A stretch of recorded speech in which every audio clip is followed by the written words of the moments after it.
아버지가 꼭 심술 부리는 심술쟁이 같이 싶었는데 그런 입에 맞추고 갔을 때 안전하게 잘 가시길 바랍니다. 자, 오늘이 예수님의 탄생에 대한 이야기인데 예수님의 탄생은 즉흥적으로 일어난 일이 아니라고 하는 겁니다. 특히 예수님의 탄생에 대한 이야기는 마태복음과 누가복음에만 나와 있어요. 특히 마태복음에는 예수님의 탄생에 대한 이야기를 옛날에 먼 옛날 예언자들이 예언했던 그 예언자들의 말씀과 연결시켜서 마태가 설명을 하고 있습니다. 예수님이 오시게 된 것은 우연이 아니고 하나님의 오래전부터 계획하셨던 일인데 그때 오셨다. 그때가 되셔서 예수님으로 오셨는데 예수님이 이 땅에 오시게 되는 그 과정은 예수님 그 자체로만 생각하지 마시고 하나님의 역사 전체로 이해를 해야 됩니다. 그리고 하나님이신 그분이 왜 인간으로 이 땅에 오셔야 되느냐라고 하는 얘기입니다. 인간으로 오시지 아니하면 안 되는 때입니다. 왜냐하면 그때는 종교가 죄를 만드는 시대입니다. 종교는 죄를 만드는 게 아니라 죄의 문제를 해결해주는 역할을 하는 것이 종교인데 예수님이 오실 때 그 당시 종교는 죄인을 만들어내는데 대량으로 죄인들을 만들어내던 때입니다. 그래서 하나님이 급하게 아니 안 되겠다. 종교가 죄 역할을 하지 못하고 있을 때 예수님이 오시는데 예수님의 오심은 하나님의 인카네이션입니다. 하나님이 인간 되신다라고 하는 말, 그걸 어려운 말로 화육했다라고 하는 말을 영어로 인카네이션 한다라고 그렇게 얘기하시는데 곧 예수님은 이 땅에 인간으로 오셨으나 그는 누구냐면 하나님이십니다. 빌립보서 2장 5절에 바울은 이렇게 고백을 하죠. 그는 근본 하나님이시나 하나님과 동등됨을 취할 것을 여기지 아니하시고 인간으로 이 땅에 오셨다라고 하는 바울의 예수 그리스도에 대한 고백입니다. 그리고 다른 제자들도 고백을 하죠. 지난 시간에 우리 마가복음에 얘기를 했었는데 마가는 하나님의 아들 예수 그리스도. 요한복음에 가서는 요한은 예수님을 뭐라고 얘기하시냐면 그분은 곧 하나님이셨다. 이렇게 얘기하면서 마태는 지금 예수님을 뭐라고 얘기하느냐? 오래전 구약에 예언되어졌던 그 예언자들을 통해서 말씀하신 그 예언이 성취되어졌다라고 하는 얘기입니다. 지금 마태는 유달리 이 구약의 예언자들에 대한 얘기를 많이 인용을 하고 있습니다. 왜 이렇게 얘기하느냐? 그 당시 유대인들은 메시아 사상을 가지고 있습니다. 다음 시간에 세례 요한에 대한 얘기를 할 텐데 요한이 광야에서 나와서 제일 먼저 부르짖었던 얘기가 무슨 얘기죠? 회개하라. 잘못 가고 있다 그 말이에요. 잘못 가고 있으니까 바로 가라. 회개하라고 하는 얘기를 맨 먼저 했습니다. 이것처럼 그 당시 사람들은 메시아가 오실 것을 믿고 있었어요. 그런데 그들이 메시아 사상을 가지고 있는 것은 만들어진 신학에 의한 것이 아니라 구약에 예언되어져 있는 예언자들을 통해서 말씀하신 것을 그들은 알고 있었습니다. 그래서 누가 오실 것이라고요? 메시아가 오실 것이다. 근데 그 메시아가 오시는데 그 오시는 메시아는 어떻게 오시느냐? 그 당시 기다리고 있는 사람들은 왕 중에 왕으로 오실 것이다 라고 그렇게 기대를 하고 있었습니다. 근데 오신 메시아는 왕 중에 왕으로 오신 것이 아니라 죄인 중에 죄인으로 오셨어요. 자, 이 이야기는 지금 우리가 그 시대의 상황을 잘 대비를 하고 이해를 해야 됩니다. 그러면 그 당시 세례 요한이 뭐라고 했다고요? 회개하라. 회개하라고 하는 말은 잘못됐다 그 말이에요. 잘못됐으니까 바로 가라 그 얘기입니다. 뭐가 잘못됐어요? 메시아를 기다리는 건 맞다 그 얘기예요. 그러나 그들이 기다리고 있는 메시아가 아니라 죄인 중에 죄인으로 오신 메시아, 그분이 우리를 구원하러 오신 하나님이시다라는 얘기입니다. 그래서 이 마태에 보면 예수님의 탄생 기사, 또 누가복음에 보면 예수님이 탄생하기 전에 세례 요한의 탄생에 대한 얘기를 아주 중요하게 다루고 있습니다. 그러면 결국은 세례 요한과 예수님과의 관계에 대한 것을 설명하는데, 누가는 세례 요한은 예수님의 길을 준비하러 온 자지 메시아가 아니다 그 얘기예요. 그래서 세례 요한의 역할은 예수님의 길을 준비해 놓는 것, 이것이 세례 요한의 역할인데 이 역할을 가장 잘한 사람이에요. 그래서 예수님은 요한을 평가하기를 여자가 난 중에 가장 위대한 자였다라고 얘기합니다. 아니 그러면 어떤 사람이 위대하다는 얘기예요? 자기 역할을 바로 알고 그 역할을 바로 한 사람이 위대한 사람이다 그 얘기입니다.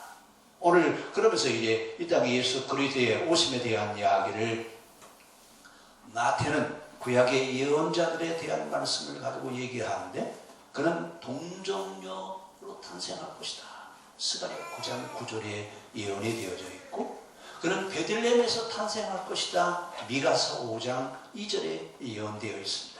그리고 이제 그가 애굽으로 내려가서 고난을 받게 될 것이라고 하는 이야기는 에레미야가 예언을 했습니다. 그러니까 지금 예수 그리스도의 오심과 또 그 이후에 일어나고 있는 모든 일들은 자연스럽게 되어지는 것 같은데도 불구하고 이미 예언자들을 통해서 예언이 되어 있는 그런 이야기입니다. 자, 그런데 오늘 왜 그럼 마태는 유독이 예언자들의 예언에 대한 이야기를 마태는 기록하고 있느냐? 마태가 이 마태복음을 기록하면서 누구를 향해서 하고 있냐면 유대인들을 향해서 하고 있습니다. 그 당시 유대인들에게 예수님은 예언자들을 통해서 예언되어져 있는 그분이다라고 하는 것을 마태가 지금 얘기하고 싶습니다. 그래서 이 예수님의 탄생에 대한 얘기를 하면서 탄생은 곧 성령의 잉태하십니다. 성령님으로 잉태되셨다라고 하는 이야기, 인간으로 오셨지만 사람 같은 죄는 없으신 분인데 단지 죄인의 모습으로 오셨지만 우리와 같은 죄는 없으신 분이다 라고 하는 것을 마태가 이야기합니다. 그러면서 요한에서 예수님에 대한 탄생을 요한은 뭐라고 설명하냐면 짧게 얘기하죠. 말씀이 육신이 되어 우리 가운데 거하심에 우리가 그의 영광을 보니 아버지의 독생자의 영광이요 은혜와 진리가 충만하더라. 누구를 보고 하는 이야기냐면 예수 그리스도를 보고 하는 이야기입니다. 그러면서 예수님이 이 땅에 사람으로 오시는 일을 하게 하기 위해서 중요한 역할을 했던 사람이 누구냐면 요셉과 마리아입니다. 자, 이 요셉과 마리아에 대한 얘기를 하면서 왜 그러면 그 당시 수많은 신앙인들이 있었을 텐데도 불구하고 요셉과 마리아를 선택하셨느냐라고 하는 얘기입니다. 오늘 이 요셉과 마리아의 선택은 요셉과 마리아의 의견이 아닙니다. 그들의 생각이 아니에요. 전적으로 하나님의 전권적인 이야기였는데 그 이야기를 누가 얘기하고 있냐면 요셉에게 누가 찾아왔어요? 천사가 찾아와서 이렇게 된 것은 사람으로 인해서 된 것이 아니라 하나님의 역사하심으로 된 것이다 라고 하는 이야기입니다. 자, 그러면서 이제 이 성령 잉태에 대한 얘기를 사람들은 과학적으로 설명을 하려고 많은 사람들이 설명을 하려고 그럽니다. 오늘 성경은 과학적인 이야기를 하려고 우리에게 얘기하는 것이 아니라 종교적인 이야기를 하고 싶다라고 하는 이야기입니다. 그러니까 성경을 과학적으로 접근해 가면 한계에 부딪혀지는 그런 이야기들이 많이 있습니다. 그래서 플레밍고 같은 사람은 뭐라고 얘기를 하냐면 과학 없는 종교는 절름발이고 종교 없는 과학은 윤만소경과 같다라고 그렇게 이야기합니다. 과학으로 해결이 안 되는 것은 초자연적인 역사를 이루는 종교적인 사건이라 그 말입니다. 오늘 이 성령 잉태에 대한 이야기를 오늘부터 다시 설명할 시간은 없습니다만 중요한 것은 과학적인 사실이 아니라 종교적인 사실이라고 하는 것을 우리가 이해할 수 있기를 바랍니다. 그러면서 이제 오늘 마리아와 요셉의 관계는 약혼한 사이입니다. 이스라엘의 결혼은 우리하고 좀 달라요. 그들은 먼저 약혼을 하고 그리고 나서 나중에 결혼식을 하는데 약혼한다라고 하는 이야기는 아직 부부가 같이 살지 않는다는 얘기예요. 그럼에도 불구하고 이미 혼인신고는 되어 있어요. 그런데 이렇게 사는 관계 속에 오늘 마리아에게 있었던 이런 일들이 일어나면 돌에 맞아 죽습니다. 그만큼 엄격하게 다뤄야 되는 그런 부분인데, 자, 지금 결혼은 하지 않았어. 약혼은 했어요. 사실상의 부부관계예요. 근데 이 유대인들이 가장 불행한 사람들 가운데 누가 가장 불행하냐면 약혼하고 남편이나 아내가 죽은 사람이에요. 특히 약혼을 하고 남편이 죽은 사람은 평생 과부로 사는 겁니다. 왜요? 약혼했으니까 부부예요. 이래서 성경에 보면 과부에 대한 이야기를 아주 많이 하고 있습니다. 자, 그러면서 이제 요셉과 마리아가 약혼을 하고 그래서 이제 각각 떨어져 살아요. 아직 결혼을 안 했어요. 결혼식은 안 했어요. 그런데 무슨 소리가 들리냐 하면 마리아가 임신했다는 얘기예요. 자, 이건 요셉에게는 가장 큰 수치고 마리아에게는 극단적인 일입니다. 자, 이 이야기를 들으면서 요셉이 어떻게 했다고요? 요셉이 그 소식을 들으면서 조용히 이 일을 정리하려고 할 때 누가 임하셨어요? 주의 성령께서 요셉에게 임하셔서 하시는 말씀이 그 일은 하나님이 하신 일이다. 여러분, 이 하나님이 하신 일이라고 하는 것을 그럼 받아들였어요? 안 받아들였어요? 여러분, 이 누가복음의 예수님의 탄생 이야기 보면 수태고지에 대한 얘기할 때 마리아에게 먼저 성령이 임하셨어요. 너를 통해서 이런 일을 해야 되겠는데 내가 그것을 수용할 수 있겠냐? 수용한다는 얘기는 무슨 얘기예요? 돌에 맞아 죽으란 얘기예요. 여러분, 이런 신앙은 때로는 이런 결단도 필요할 때가 있어요. 그런데 우리는 늘 꽃길만 걸으려고 하는 그런 생각을 가지고 있는데 오늘 이 소식을 들으면서 요셉은 조용하게 정리를 하라고 합니다. 그런데 그때 요셉에게 하나님이 말씀하시죠. 결국은 이 이야기를 들으면서 요셉이라고 하는 사람됨이 어떤 사람이었느냐, 우리 19절 한번 같이 보겠습니다.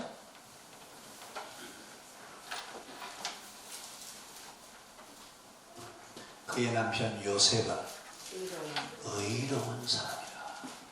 어떤 사람이라고? 여기 의로운 사람이라고 하는 말은 정의를 부르짖는다는 얘기가 아니라 하나님 앞에 늘 진실하게 살려고 하는 그런 사람이었다는 얘기입니다. 결국 요셉이라고 하는 사람은 어떤 사람이냐? 하나님이 인정하시는 믿음으로 사는 사람. 나중에 이제 누가복음에 그 마리아에 대한 이야기를 할 때도 마리아도 누가 인정하세요? 하나님이 인정하세요. 이렇게 하나님이 인정하시는 사람들을 통해서 하나님이 일을 하신다라고 하는 것을 알 수 있습니다. 오늘 이 누가복음은 특별히 요셉과 마리아의 관계 속에서 약혼한 상태에서 좀 천사가 그들에게 개입하는 이야기를 하고 있습니다. 그러면서 성령으로 잉태되는 것이다 라고 하는 얘기입니다. 그러면 성령으로 잉태된다고 할지라도 그 사실을 받아들여야 되는 마리아에게는 결단하지 않으면 받아들일 수 없는 사건이에요. 왜냐하면 성령이 역사하신다고 할지라도 마리아가 그것을 받아들여서 모든 사람이 알게 되면 마리아는 어떻게 돼요? 마리아는 돌에 맞아 죽어야 됩니다. 결코 쉬운 일이 아닙니다. 자, 이 일이 임했을 때 마리아가 뭐라고 했는지 누가복음 1장 38절 우리 한번 같이 찾아보겠습니다. 누가복음 1장 38절에 보면 다 찾으셨습니까? 우리 같이 한번 같이 읽읍시다. 마리아가 이르되 주의 여종이오니 말씀대로 내게 이루어지이다. 마리아가 뭐라고 했다고요? 주의 종입니다. 주님의 종입니다. 어떤 일을 하시든지 주님이 하시기를 원하시는 그 일이 내게 이루어지기를 원합니다. 여러분, 사실은 이런 신앙의 결단을 하기까지는, 신앙이 없는 사람들은 이런 결단을 하라고 하면 정말 어려운 이야기입니다. 그런데 오늘 마리아가 이렇게 결단하기까지 얼마나 어려웠겠느냐라고 하는 얘기입니다. 받아들일 수도 없고 안 받아들일 수도 없는 진퇴양난의 사건입니다. 자, 이때 마리아가 뭐라고 얘기해요?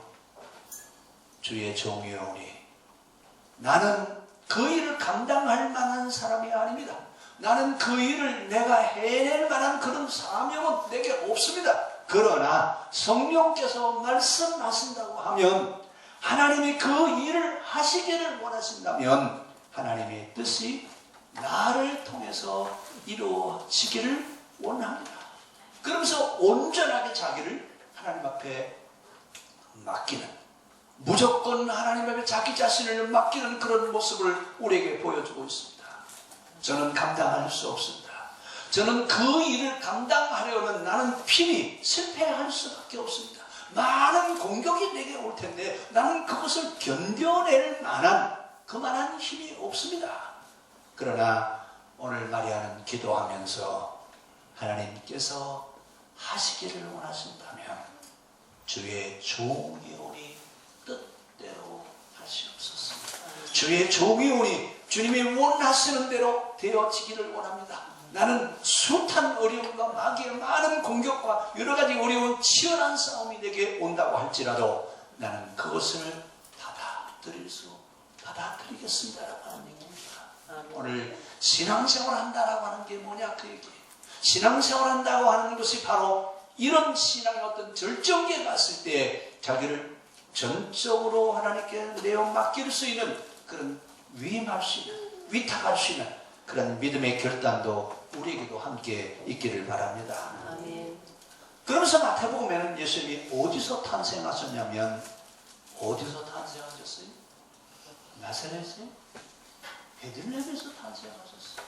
이미 예언자들은 베들레헴에서 예수님이 탄생하실 것이라고 예언을 했어요.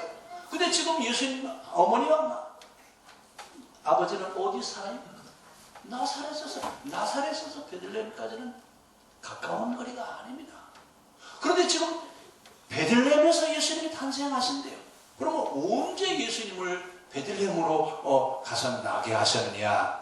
누가 그 일을 하냐면 로마 황제가 명을 내려요.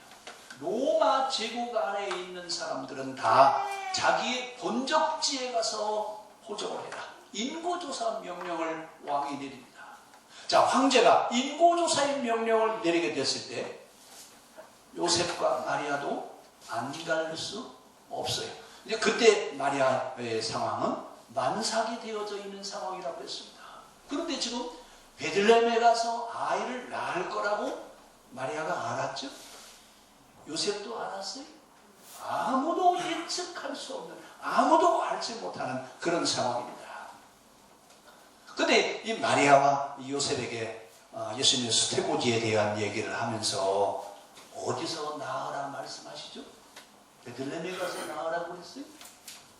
그랬어요? 아니요. 어디서 낳으라고 말씀하지 않았습니다. 그런데 오늘 구약에 예언되어진 대로 예수님은 베들레헴에서 탄생하십니다. 예수님이 베들레헴에서 탄생하신다고 하는 이야기는 구약과 신약, 즉 하나님의 일이라고 하는 것을 자꾸 설명하고 싶어서 이렇게 이야기합니다.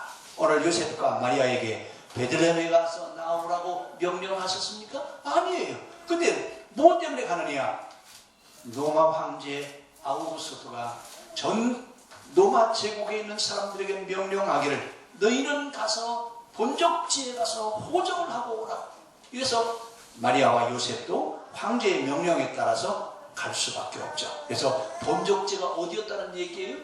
베들레헴이었다라고 하는 얘기입니다. 그 명령을 따라 요셉과 마리아도 베들레헴에 호적하러 가는데 그 호적하러 간 것 이것 자체가 오늘 하나님의 명령, 하나님의 예언을 성취하러 가는 길이었다라고 하는 것을 알 수 있습니다. 오늘 예수님이 어디서 태어나야 되느냐? 베들레헴입니다. 그런데 실제 예수님이 태어난 곳은 베들레헴 어디에? 왕궁이었죠? 호텔이었죠? 아니에요. 어디서 태어나셨어요? 베들레헴에 우리말로 헛간에서 다 태어났습니다.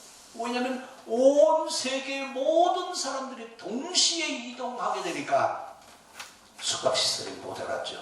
그래서 결국은 예수님이 탄생하신 곳이 어디냐? 사람으로서는 탄생할 수 없는 그런 자리에 예수님이 오셨다 그 얘기입니다. 이 이야기는 이 땅에 죄에서 사람을 구원하기 위해서 오신 그 하나님은 가장 높은 곳에 오신 것이 아니라 어디에 오셨어요? 가장 낮은 곳으로 오셨다라고 하는 이야기입니다. 그런데 예수님이 오실 때 어머니와 아버지 마리아와 요셉은 출산 준비를 다 끝내놨어요. 그랬어요? 전혀 준비하지 않았습니다. 그래서 예수님이 태어났을 때 어디에다가 뉘어놓으셨다고요? 말구에 강보에 쌌다는 얘기는 도자기다가 싸서 예수님을 말구에다가 놓으셨다는 얘기. 혹시 여러분들 가운데 태어나서 아무것도 준비가 안 돼서 도자기로 쌓아놓으셨던 분이 있어요? 아마 세계에 아무리 가난한 사람도 이런 모습은 없을 거예요. 그럼 왜 성경은 예수님의 오신 모습을 이렇게 보여주고 있느냐? 예수님은 가장 낮은 자로부터 모든 사람을 구원하게 하시기 위해서 자기 자신이 가장 낮은 자리로 오셨다는 얘기입니다. 그럼 말로 하지 아니하시고 자기가 친히 가장 낮은 자리로 오신 겁니다. 자, 그럼 이제 예수님이 베들레헴 말구에 탄생하신 이야기, 예언자들이 이미 예언을 했어요. 어디서 베들레헴에서. 근데 베들레헴 자체가 하나님의 성리라고 하는 얘기입니다. 로마 황제의 명령에 따라서 마국간의 말구에서 태어나서 이것이 하나님의 계획하신 것이었다는 얘기입니다. 어떻게 보면 자연스럽게 된 것 같아요. 마리아와 요셉은 전혀 알 수 없는 그런 상황이었습니다. 결국은 이렇게 되어져 가고 있는 상황들은 하나님의 섭리라고 얘기합니다. 우연히 그렇게 된 것이 아니라 하나님의 섭리 가운데 되어졌다라고 하는 이야기입니다. 그렇기 때문에 오늘 우리는 우리가 사는 삶의 현장에 일어난 일들은 우연히 일어나는 거예요. 우연히 되어지는 것이 아니라 필연적으로 하나님의 계획 가운데 이루어진 사실이라고 하는 사실을 우리가 인정할 수 있기를 바랍니다. 그러면서 하나님은 일을 하실 때 사람을 통해서 일하시고 사람을 통해서 말씀하십니다. 아우구스토가 베들레헴에 가서 예수를 낳으라고 명령하셨어요. 그러면 여러분 아우구스토가 예언자죠? 누구예요? 로마 황제. 로마 황제일지라도 하나님이 그를 통해서 하나님의 일을 이루어 가신다 그 말입니다. 하나님은 지금도 사람을 통해서 말씀하시고 사람을 통해서 일하십니다. 아우구스토는 하나님을 아는 사람이 아니에요. 자기 스스로 왕이요, 자기 스스로 하나님이라고 하는 사람인데 어떻게 하나님을 전혀 하나님을 모르는 사람. 그럼에도 불구하고 그를 통해서 하나님이 말씀하신 것을 이루어 가시는 것을 볼 수 있습니다. 그래서 오늘 우리는 이런 과정들을 보면서 우리에게 주어진 삶은 우연히 내게 주어진 것이 아니라 하나님의 섭리 가운데 되어진 것이라고 하는 사실을 인정하시고 매사에 최선을 다하는 삶을 살아갈 수 있기를 바랍니다. 그러니까 나에게 일어나고 있는 일들이 결코 우연히 되어진 것이 아니라고 하는 얘기입니다. 자, 이렇게 되어진 가운데 요셉에 대한 이야기를 한번 생각해 봅시다. 자, 요셉은 지금 결혼도 안 하고 아이를 낳았어요. 자, 이 이야기는 요셉은 어떻게 이야기를 해야 돼요? 만삭인 아내를 베들레헴에 데리고 가면서 요셉은 지금 어떤 생각을 했을까요? 아니, 아이를 낳으려고 할 때, 마리아가 해산을 하려고 할 때, 이 요셉은 뭘 준비했어요? 아무것도 준비해 놓은 곳이 없어요. 그래서 할 수 없이 마구간에서 해산을 하게 되는데, 이 과정이 요셉에게는 얼마나 힘든 과정이었을까요? 거저 보는 사람은 아무것도 준비해 놓지 않고 바라보는 그 요셉의 심정은 얼마나 힘들었겠느냐 그 말입니다. 이렇게 요셉이 힘들고 어려운 그런 과정을 거쳐가는 것, 결국은 하나님이 그와 함께 하시고 있다고 하는 사실을 우리에게 이야기하고 있습니다. 결국 우리의 삶 속에서 우리가 가장 힘들고 어려운 상황은 결국 누가 그 속에 계시냐? 하나님이 거기에 우리와 함께 계십니다. 그러면서 예수 그리스도가 탄생을 하셨어요. 베들레헴 마을구에 예수님이 오셨는데, 예수님이 오셨다라고 하는 소식을 맨 먼저 들은 사람이 있어요.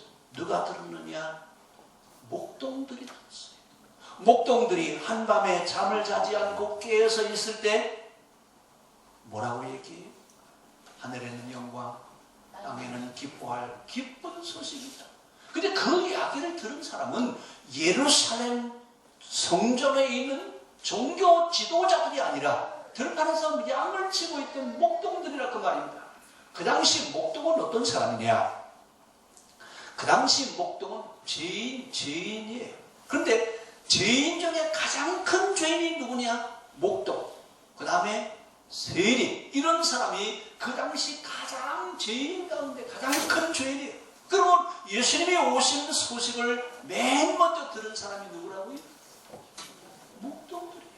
목동들이 들었다고 하는 얘기는 죄인들을 구원하기 위해서 죄인들에게 이 소식을 증거해 줬다고 하는 이야기입니다. 그럼 유대인들은 왜 이 목동들을 그렇게 죄인의 대명사로 얘기하느냐? 이 사람들은 양을 치는 자인데 사실은 자기 양이 아니에요. 양을 치면서 품값을 받는 사꾼들이에요. 근데 이 사람들은 안식일을 지킬 수 있어요? 양들한테 오늘은 안식일이니까 전부 다 입들 다 다물고 오늘 하루 쉬어라. 그럼 양들이 아멘 그러죠? 아니에요. 안식일을 지킬 수 없는 사람 가운데 한 사람이 바로 누구냐면 이 목동들이에요. 그래서 이 사람들은 안식일을 지킬 수 없는 사람들이고, 그 다음에 양을 치는 주인들이 품값을 제대로 안 줘요. 품값을 제대로 안 주니까 무슨 일을 하냐면 양들이 새끼를 낳으면 몰래 그 새끼를 갖다 팔아요. 주인은 새끼를 낳는지 안 낳는지 알 수가 없으니까. 그래서 나중에는 랍비들이 뭐라고 가르치냐면, 목동들이 나와서 양 새끼를 팔거든 사지 마라. 그건 도둑질하는 것이다. 아니 이렇게 가르칠 정도로 아주 그 사회에서 가장 죄인 취급을 받던 사람들입니다. 근데 그들에게 천사가 뭐라고 말씀하세요? 너희를 위하여 구주가 나셨어요. 너희들을 구원하기 위하여 구주가 오셨다. 메시아가 오셨다라고 하는 이야기입니다. 이 이야기를 듣고 그들은 예수님을 향하여 달려가죠. 그 다음에 누가 또 얻느냐면 동방박사들. 이 동방박사들은 어떤 사람이냐면, 목동들은 유대인 안에 있는 죄인들이지만 동방박사는 이방인입니다. 그 당시 유대인들은 이방인들을 어떻게 취급했냐면, 이방인은 지옥 가기 위해서 태어난 사람들이다. 천당한 문턱도 못 넘고 지옥에나 갈 수밖에 없는 사람이라고 하는 얘기예요. 그런데 이 동방박사들은 바로 그 당시에 최고의 지성인들입니다. 어떤 사람들은 또 소국의 왕이었다라고 그렇게 이야기합니다. 그런데 이 사람들이 별을 보고 별을 쫓아와서 어디까지 왔냐면 베들레헴까지 왔어요. 그런데 베들레헴에 와서 보니까 왕 중의 왕으로 이 세상을 구원하러 오신 왕 중의 왕이 어디 계시?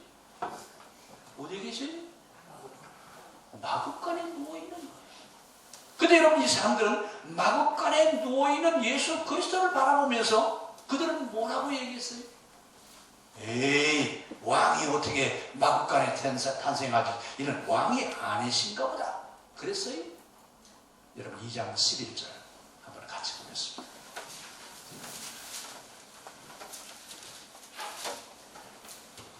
집에 들어가 아기와 그의 어머니 마리아가 함께 있는 것을 보고 엎드려 아기께 경배하고 보배합을 열어 황금과 유향과 모략을 예물로 드립니다. 아니 지금 마구간에 말구에 보자기로 쌓여있는 예수 그리스도를 바라보면서 그들은 뭐라고 그랬어요? 이분이 우리를 죄에서 구원하러 오신 왕 중의 왕이시라고 하는 얘기입니다. 이방인이라서 사람 대접 받을 수 없는 사람들인데 그는 예수님을 향해서 엎드려 절했습니다. 겉모습을 봤어요. 하나님의 섭리를 읽었어요. 이방인이요, 천국에 갈 수 없다고 하는 사람들은 하나님의 섭리를 읽어낼 수 있는 눈이 있었는데 그 당시 예루살렘 성전에 있는 사람들은 예수님이 오신 것을 알았을까요? 알았어요? 아무도 아는 사람이 없어요.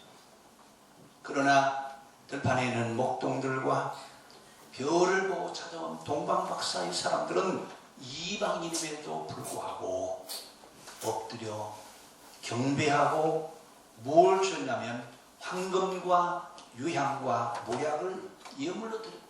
이 예물은 누구에게 드리는 예물이냐면 왕이 나셨다라고 하는 것을 인정하고 그에게 드리는 예물이 바로 황금과 유향과 모략이에요. 근데 지금 예수님이 처할 자리에 있는 위치는 마구간에 말구에 보자기로 쌓여 있는데 그를 바라보면서 이분이 바로 누구라고요? 우리를 죄에서 구원을 할 왕 중에 왕이시다고 인정을 하면서 엎드려 절하고 보배합을 열어서 예물을 드렸다라고 하는 이야기입니다. 오늘 동방박사들은 겉으로 예수님의 모습을 보시는 것이 아니었습니다. 만약에 겉으로 겉모습을 보고 그들이 따라왔다면 아마 대단히 실망을 하고 돌아갔을 거예요. 겉모습을 보기에는 실망할 수밖에 없지만 이것이 이 세상을 구원하시는 하나님의 섭리라고 하는 것을 그들은 거기서 깨닫고 엎드려 절하고 왕으로 오심을 인정하면서 절하는 모습을 보고 있습니다. 오늘 우리는 지금 말구유를 보고 말구유에 누이신 예수님을 바라보면서 동방박사는 뭐라고 해요? 온 인류를 구원하러 오신 왕이시다. 누가 그랬어요? 누가요? 신앙인이라고요? 신앙과 상관이 없는 이방인들은 온 세상을 구원하러 오신 분이라고 하는 것을 그들은 인정하고 있습니다. 오늘 우리의 신앙의 모습을 바라보면서 마리아가 자기 자신을 백지에 위임했던 것처럼 주의 종이요 주의 여종입니다. 주님이 원하신다면 뭐든지 당신의 뜻대로 하시기를 바랍니다. 동방박사가 여러분 말구에 누인 예수 그리스도를 바라보면서 이분이 바로 왕 중에 왕으로 오신 분이라구나. 겉으로 예수를 보지 않고 하나님의 섭리를 읽어가는 이 동방박사들처럼 오늘 우리가 우리의 신앙의 모습을 어떤 모습으로 가져야 될 것인가라고 하는 이야기를 마태의 이야기를 통해서 다시 한번 생각할 수 있는 기회가 될 수 있기를 바랍니다. 기도하겠습니다. 걸어가신 하나님